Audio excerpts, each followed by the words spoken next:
Hey, what is up guys, Speed here, and today we're watching a CCNC Storm Spirit game, 24-1 in 31 minutes, that's nearly a kill a minute. I'm not going to try to do the math because I'm from North America, and apparently we're not that good at math, based upon statistics. Not bad, but not the best. But nonetheless, if you want to become broken, you should smash the like button right now. I heard there is actually a recent scientific study that everyone who clicks the like button becomes 10% more broken instantly. Also, if you sign up for the gameleap website, you become 90% more broken. So if you want to become 100% broken, then you need to do both. You gotta like the video and sign up to the gameleap website. Now let's get into the Storm Spirit gameplay, because I've given you guys all the insider information that I possibly could about becoming broken. So first things first, let's just get into the laning stage. I'm watching this live. This is what I like to do when I see people stomp. I do it by myself. I'm like, hey, why not record it? After all, I can help everyone. So let's get into it. The first thing you want to do is Storm is spam your Q. Your hero is a very mediocre laner due to the fact that it has quite bad range, and therefore if you spam the Q, you will do better. So you can see right here, range creep dying, Q. Also, if you Q the wave early and you push it in, what does that allow you to do? It allows you to hit level 2, and then when the enemy is committing or trying to deny the last creep of the wave, you secure it with another remnant, potentially. You run up the hill and you punish him. We'll see if he does that. So secures the range creep. I love the auto attack to absolutely burst it. You can see, just really zoning out the Zeus. He understands that because he killed the range creep first, he can go aggressive. That's very often how Dota works. Whoever kills the range creep first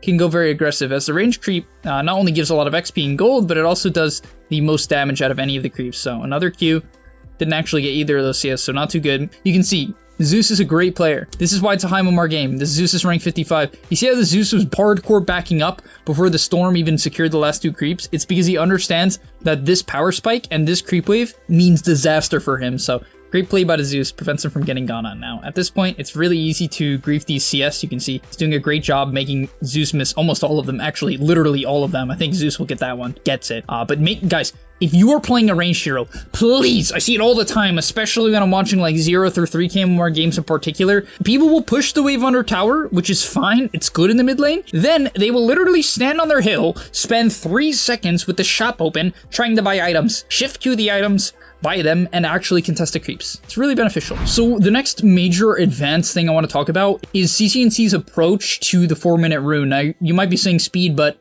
it's 3 minutes and 15 seconds in. What does this have to do with the 4-minute rune? It has everything to do with the 4-minute rune, because CCNC understands, or at least I think he understands, that if he pressures the Zeus now, and he wins the trades now, and he commits all of his resources now, even if the Zeus can regen around the 4-minute rune and he can heal up around then, it won't be enough. And then, you know, he can 50-50 to Rune and win it. And that's exactly what he does. So you can see he starts bottling up and he's going to commit a lot onto the Zeus. Starts auto-attacking him hard.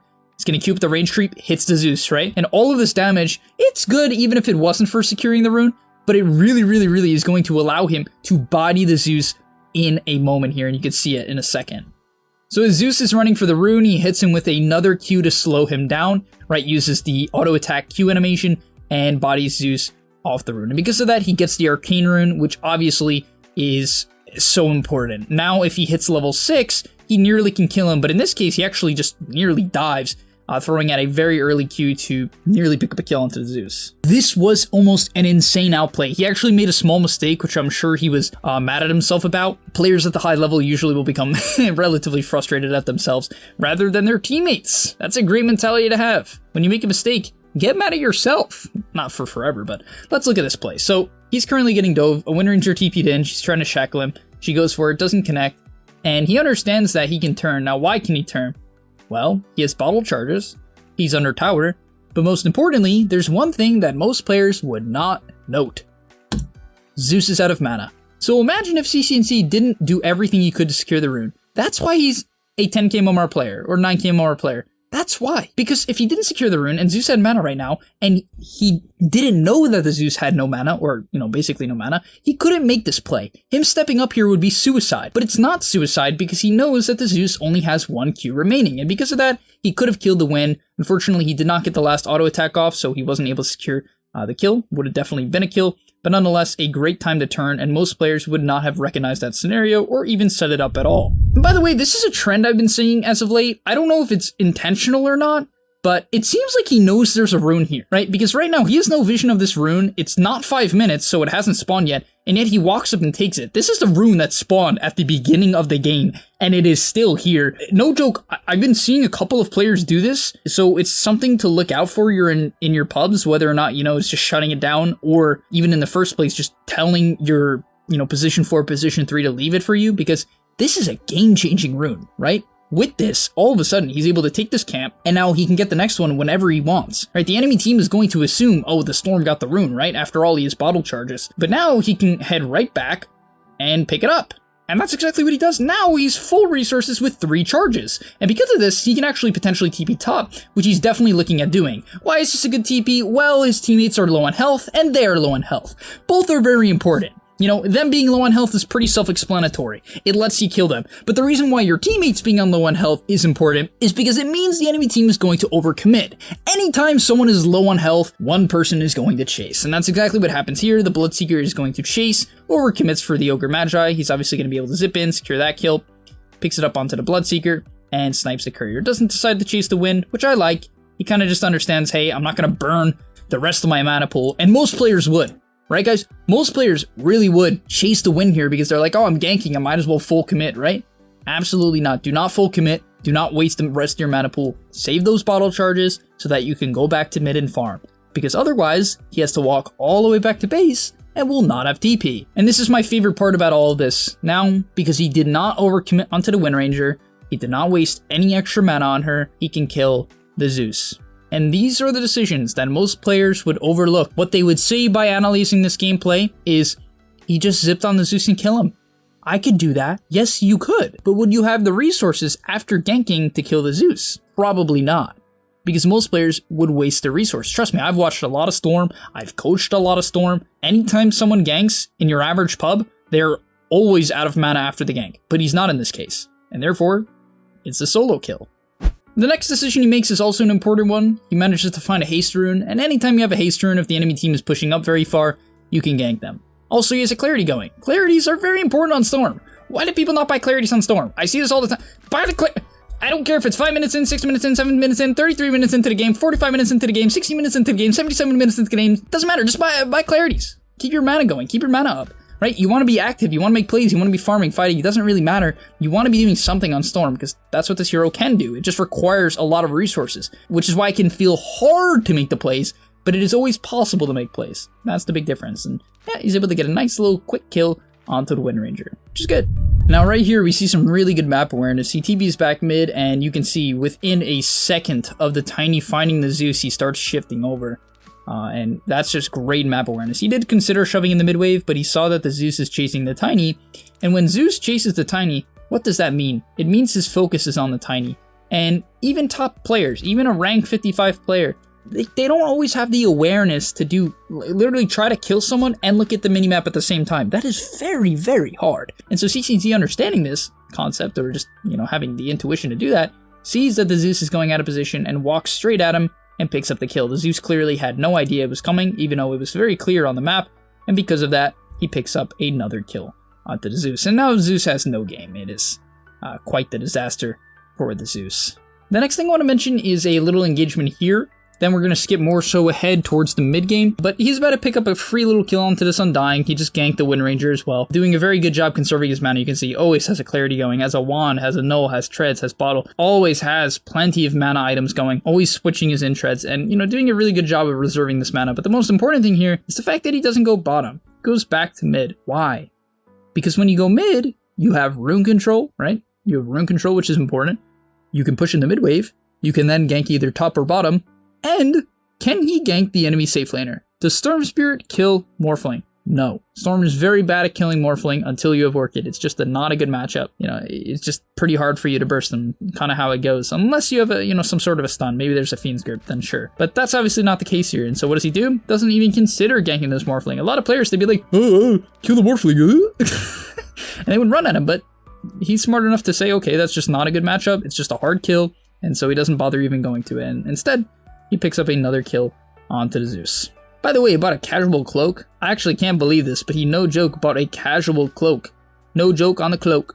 I haven't seen this. I have seen Casual Cloak before. I do think it makes a lot of sense. I mean, after all, the item is 450 gold for 15% magic resist, but frankly, it's not something I would expect on Storm, so maybe it's something we'll see more in the future on plenty of heroes, who knows. So coming into the mid game here, he just had his first death of the game. One thing I do want to note is that he revolves his gameplay here around kills. Now, why does he do that? Why do I think it's a good idea? Well, his team doesn't really have a carry. They just don't. Their carry's a Doom. And therefore, he wants to play fast, right? Like, look at his team. They have a Pango, a Doom, and a Storm. Do they scale well into the late game? They scale okay. It's not like they would instantly lose. They could always Doom the Morphling and, you know, play on from there. That would be their goal. But that's not easy. And so this game, he understands that, hey, I shut down the Zeus. I can kill basically anyone I want if it's not the Morphling. And therefore, he fights. So that's a really good understanding of the game state. There's a lot of Storm players who would try to copy this gameplay against a very tanky team comp, especially after a bad lane, and they would just feed. So make sure you guys adjust due to your game. You know, if you've been feeding in your lane and you can't kill anybody, it's okay to just push in a bunch of waves and split up the map for a little bit. That's totally fine. The next thing that I like that he does is resetting the tempo of the game. A lot of players have, you know, issues with this concept just because they feel the need to fight. If they're ahead, they're like, I gotta fight. Right here, he takes a camp, tries to get the Mandarin, it's not there, whatever. He's obviously pinging out, even drawing a line that, hey, Morphling's in this area, which is likely true. Actually, no, he just TP'd bottom. But nonetheless, he's good about resetting, right? Resetting the tempo. Why is this important? Well, what you want to do is you want to make it hard for the enemy team to read where you are going. Because if they read where you're going, they can kill you. Now, sure, the enemy team has a very hard time killing Storm in this game. Their disables are very lackluster. But still, you never know, right? He could get shackled into a Bloodright and die. And therefore, him playing this pace of the game not only keeps him alive, but it also makes the enemy team comfortable. If they see you, they're going to be scared. If they don't see you, they still might be scared, but very often they will be significantly less scared, and players will split up. So what he does is he sits on a ward, and he's waiting for someone to come out, ends up finding this win. His team is in the area, so he can play very fast, otherwise he would have to back off here. He also knows that there is no stuns that threaten him at the moment, so he can zip in, no problem at all. And yeah, right here we're going to see a nice little reset once again of the game state. It kind of was a weird decision, you know, after all, his team is invading. And I think right here he probably was interested in going back to base. After all, he's out of bottle charges, has no mana regen items, and is close to his Bloodstone. So right here, I guarantee what he was saying to his team is, hey guys, I'm close to Bloodstone, I'm just going to farm it, and then I'll come fight. But a fight broke out, so what does he do, right? What does he do? Well, he actually just continues to farm and never really rotates over. In fact, he TPs back to base. So this is where a lot of players really struggle because they feel this pressure. They feel the team pressure. They don't want to let their team down. They don't want to say, oh, my team is fighting. If I was there, I could have helped them. We could have killed them. Sometimes it's okay to just let it go. After all, he was close to his Bloodstone. He couldn't regen. He was already 500 mana out of like 1600. And so it's a good decision for him to chill. Sometimes you got to tell your team, I can't help you right now. And sometimes it's totally okay, even if you don't tell them that, to just not show up to the fight. There are such things as bad fights, and that was clearly one of them. And so don't be afraid to, you know, just tell your team, hey guys, I'll show up to the next fight, let's smoke when you're alive, right? Something like that, in a very friendly tone. So the next play he makes here, I'm actually usually not a fan of, but let's talk about why it's actually a good decision. So in this case, he zips on the Morphling. Why? Why would he do this? Well, his team's sort of in the area. After all, the Pango's TPing in. You can clearly see that Pango is on the same page as him, so Pango's TPing in, but nonetheless, you know, the Morphling is very out of position, and as long as CCNC stays on top of him, he can sort of prevent him from TPing. Now, the problem is he has Lincolns, obviously, so he could theoretically just TP. Honestly, the Morphling probably should have just instantly TP'd and would have been fine, but he likely did not know who was in the area. He probably also wanted to force this fight. After all, it's close to a tower, but he should have TP'd. Regardless, CCNC goes in, and the reason why this one is totally okay is he has a BKB. Very often in Dota, if you're playing Storm and you jump the enemy team's tankiest hero you're feeding, you're going to run out of mana and not be able to kill anyone else. But when you have a BKB and it's on your side of the map, especially when you're ahead, you should force the fight at all costs, right? It's going to be very hard for them to find a proper and safe engagement at any other point in the game, so you can see them forcing this engagement with the help of the BKB secures them a free fight. And that's about where the game is going to end. He saw the Zeus split pushing, understands that as long as he pops his BKB, there's nothing the enemy team can do to shut him down, so he long zips for the Zeus, predicting his movements, secures the kill, and that's basically where the game ends. The enemy team, I guess, decides to try to smoke and kill CCNC. Sort of makes sense. After all, he just did solo kill their Zeus, and even pushed out a top wave, but The smoke was broken by a thick little ogre. Also, they tried to initiate onto the ogre, which is, not a good decision. And yeah, I hope you guys enjoyed. Hope this gives you some good Storm Spirit perspective, good perspective on how to snowball. The biggest concepts here are really being able to slow down the pace of the game. That's a very important one. All the stuff in the laning stage is absolutely huge that we talked about. And his mana regen on Storm and mana management on Storm in general is like the hardest thing on this hero. And yet you could see that he's clearly perfected it. And that's where a lot of players lack on Storm. They don't realize that they're not managing their mana properly. They don't realize that they don't have things like clarities constantly going and they're not perfectly rune managing. Even players forget to buy their own wards and ask their supports for wards on the rune. All these type of things, they add up, right? If you want to become good at Dota, you understand that there isn't one broken build. Believe it or not, guys, there's not one broken build that's going to make you gain 1,000 MMR. Builds are important. Items are important. This cloak is cool, but the clarities are great. Having a wand and a null and a bottle is very, very important. But it's also every little mechanical decision he makes throughout the course of the last 28 minutes that makes him as good as he is. But yeah, thank you guys for watching. I'll see you in the next one. And yeah, they won this game in 3 minutes. So peace. Before you leave, just want to say a quick message. If you're trying to get better at Dota or you just enjoyed that video, I know this is pretty general and you're going to hear this quite a bit from me. But I recommend you sign up to gameleap.com. Why? Because I put a lot of effort into the content over there, and generally the effort I do there is different from the content you're going to see here on YouTube. It is different. In fact, I usually go a lot more in depth on topics or into niche topics that help you get to the next level even faster. Because on YouTube, I often have to keep it more mainstream, and that's even why I'm putting it at the end of this YouTube video. That's why this is at the end, because a lot of people just watch 5 minutes, they skip through just for like the dopamine spike. But if you are interested in actually getting better at Dota, I recommend you go to the description down below, get your discount right now by clicking the link, sign up, use the discount code that you're going to see there, and I hope to see you there right now. So click it, and yeah, thanks for watching.